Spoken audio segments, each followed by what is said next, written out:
My dear crystal lovers, welcome back to the channel, and if you are new around here, I'm AM and I am the founder of AVIUVI. AVIUVI.com is my web shop where you can find the most spectacular and ethically sourced crystals from all over the world, and I will leave you guys a link for it in the description below. But today is yet another thrift shopping day. You know, I make these videos because I know you guys like to watch them, but also because I have a lot of fun doing them. It gives me the opportunity to talk with you guys about sustainability, about sourcing really good materials. I'm a big proponent of living with natural materials. So I love doing these videos for you guys. And we're in the plant house now. It is getting dark outside, so if I look a little pale, that is because I don't know how to do lighting correctly in this darkness. But I definitely just wanted to show you a little bit of what we found in the thrift shops before it gets pitch black outside. You know, we're here in Denmark in the north, and autumn is here, winter is approaching, it's getting darker and darker every single day. So we want to cozy up inside. I have to figure out how to film in a better light than this. My apologies, because I feel like I look more pale than usual. I am pretty pale, but more than usual. It's a little bit vampire-y. I wanted to film this before it gets totally black outside, and maybe I will do some styling videos of what I found when we come back to Copenhagen, because I got some good things. And if you've seen my thrift shopping videos before, you know what I go for when I go thrift shopping. I go for natural materials. So in the crystal department, that means, of course, good quality crystals. You don't really find that in thrift shops though, but sometimes you can be lucky to find jewelry, for example. You can find quite a lot of marble here, alabaster. You can find, what else? Travertine, and yeah, those kinds of materials, granite. In this area where we're at, where the plant house is, the demographic is 50-60 plus, and it is a middle income segment who lives here. That means that a lot of these people who have been collecting different things over the years, they don't necessarily know how to sell these things online, so they go to the thrift shops,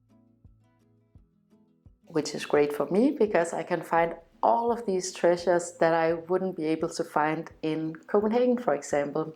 So besides crystal related things that I'm looking for, I also look for natural materials, baskets, and wood, of course, because we really love surrounding ourselves with natural materials, especially because we live in the city and we're not that close to nature in Copenhagen.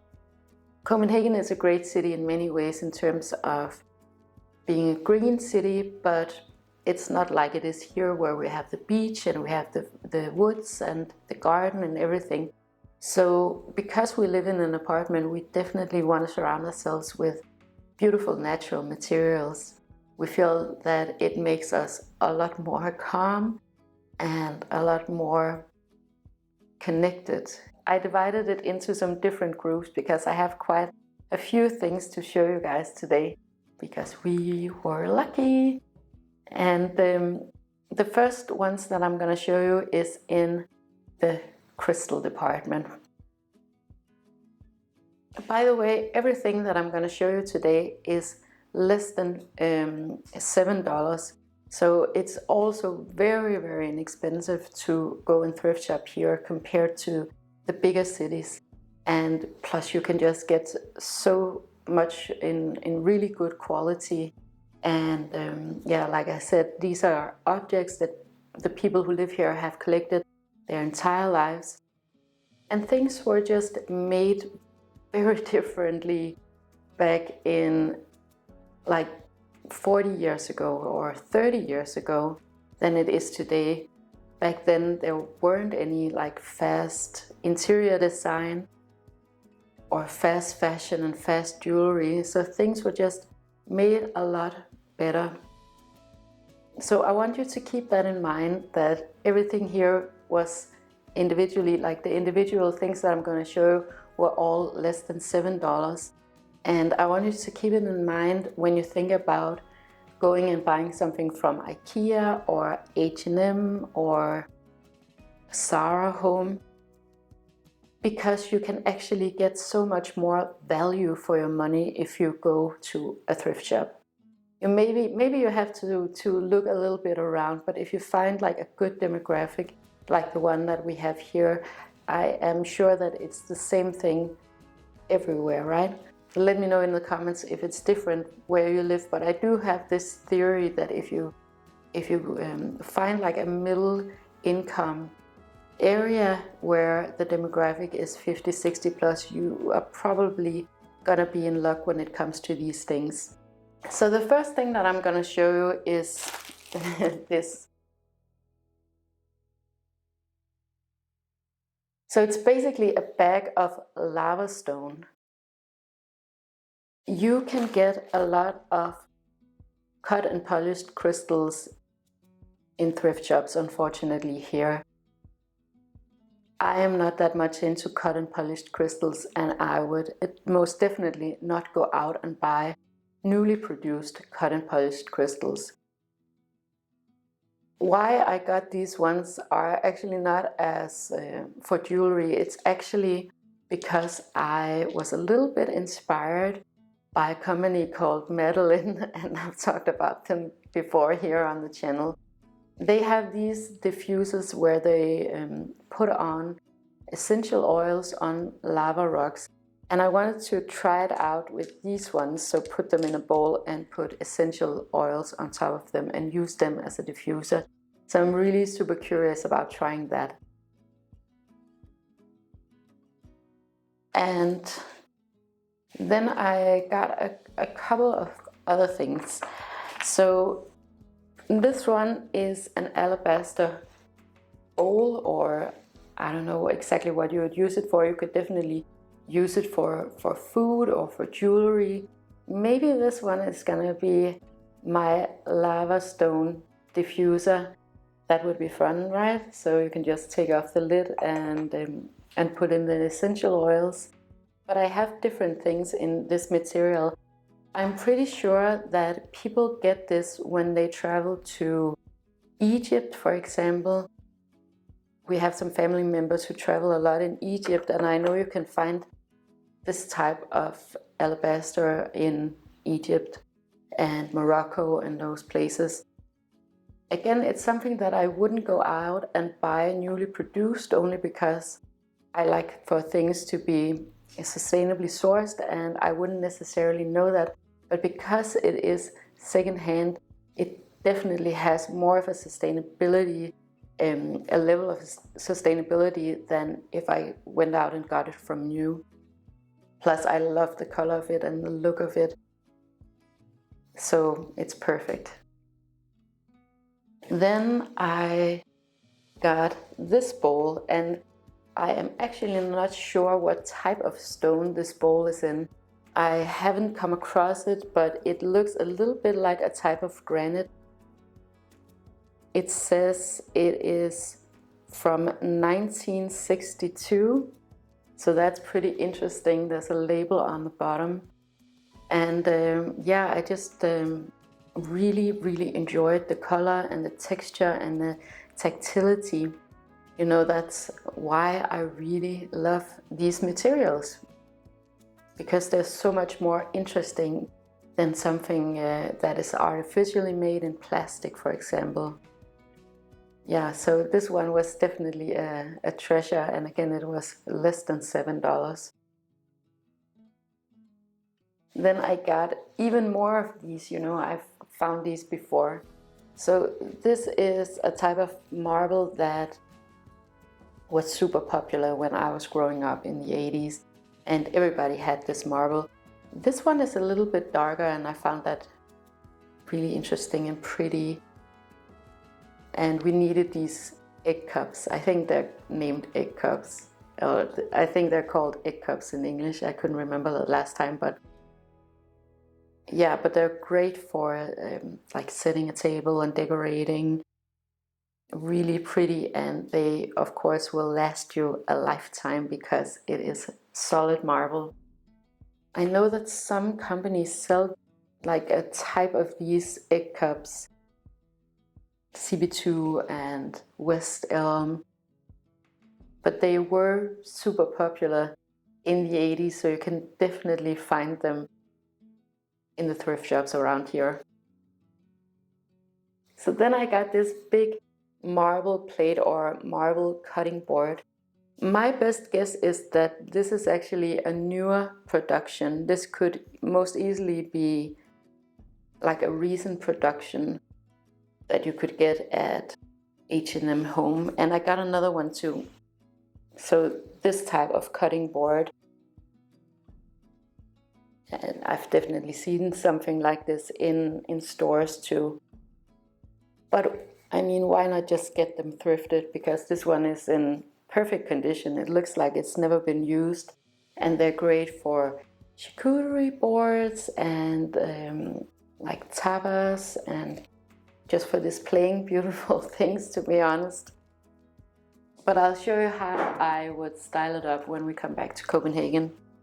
So in the non-crystal related department, I got a few of these wicker baskets.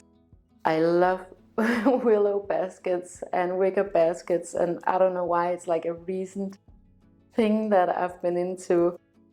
But these are great, and these I'm gonna use for like little hostess gifts for Christmas. So I'm gonna put different things in, like herbs that we've grown and dried, and different kinds of salts and wooden spoons, and make these like little hostess gifts for the holidays. And speaking of the holidays, I actually got a little bit of holiday decoration. Here in Denmark, we don't call it Christmas, so we don't have the Christ part in the name. We call it Jul. You know, back in the days, we did not celebrate Christmas here up in the north. We celebrated the winter solstice, and we still do that in my family because we really want to align with nature and the seasons, and everything is just way easier when you do that, for us at least. But we do have some like Christmassy decor. No angels, no Jesus, no, what else is there? Santa Claus. So we don't really do that. What we do are bells like this one. So I found this beautiful wooden bell right here that I'm just gonna put a nice ribbon on. Again, with the natural materials, it's just, yeah, a really nice thing to surround yourself with, especially if you live in the city. Yeah, so I'm super happy about this one. And then I got 3 of these stars right here, wooden stars. So still pretty Scandinavian, still pretty minimalistic, nothing about Christianity. Yeah, so maybe I'll talk a little bit more about how we celebrate Christmas when we get closer to it. And then I got another one of these. I'm sure if you've been following me, you have seen quite a lot of these ceramic bottles. I believe that these are made in Portugal. Sometimes they have a Portuguese label, but other than that, I'm not 100% sure on where they come from. I just know that they've always been around. My mom, she remembers them from her childhood. So they're at least vintage, so about 50 years old, these types of bottles. And they are great for a single stem of flowers or like a branch from the gardens, just to bring in nature into your personal space. So the last thing, super random, is this salad set, the salad fork and spoon. Yeah, this was made in Denmark. It has a label on it. Again, I love the natural materials. I love that it's sustainably sourced, and I think it looks way cooler than something that you would find in IKEA, for example. Yeah, so this is my haul for just staying here a couple of days. Of course, I know I don't really get overwhelmed by going to thrift shops because I know what I'm looking for. I know the color scheme, and I know what materials I'm looking for. So it's always pretty easy for me to find what I'm looking for. I think it's a good idea when you go thrift shopping to have that in mind, and maybe also have like a list in your head about things that you actually need, because I don't buy things that I don't need. I don't buy things just to show you guys what you can get. These are all things that I'm gonna make use of, that we're gonna have in our space. So I wouldn't get it if it was just to show you guys something or to make a video. These are things that I've been looking for and that I actually want to have in my home. So someone asked me if I intend to resell some of these things. And to be honest with you, I think it would be like a great business. And I've thought about it so many times. I don't have time to do it. Maybe someone else. But I think it would just be such a good business because it's very, very sustainable, of course, because it's secondhand, it's third hand. For these things, there's a lot of longevity to it that I really, really appreciate. I love when things are a little bit more worn in and lived in. And also, you know that this is great quality because it has been around for years and years and years. Of course, something like stone, like marble, like the alabaster and the lava rocks, they're gonna be here like forever because it's stone. And I love that about objects in my home, that they will live on beyond me. Yeah, but now I'm seriously losing light here, so I will show you guys how I style this when we get back to Copenhagen.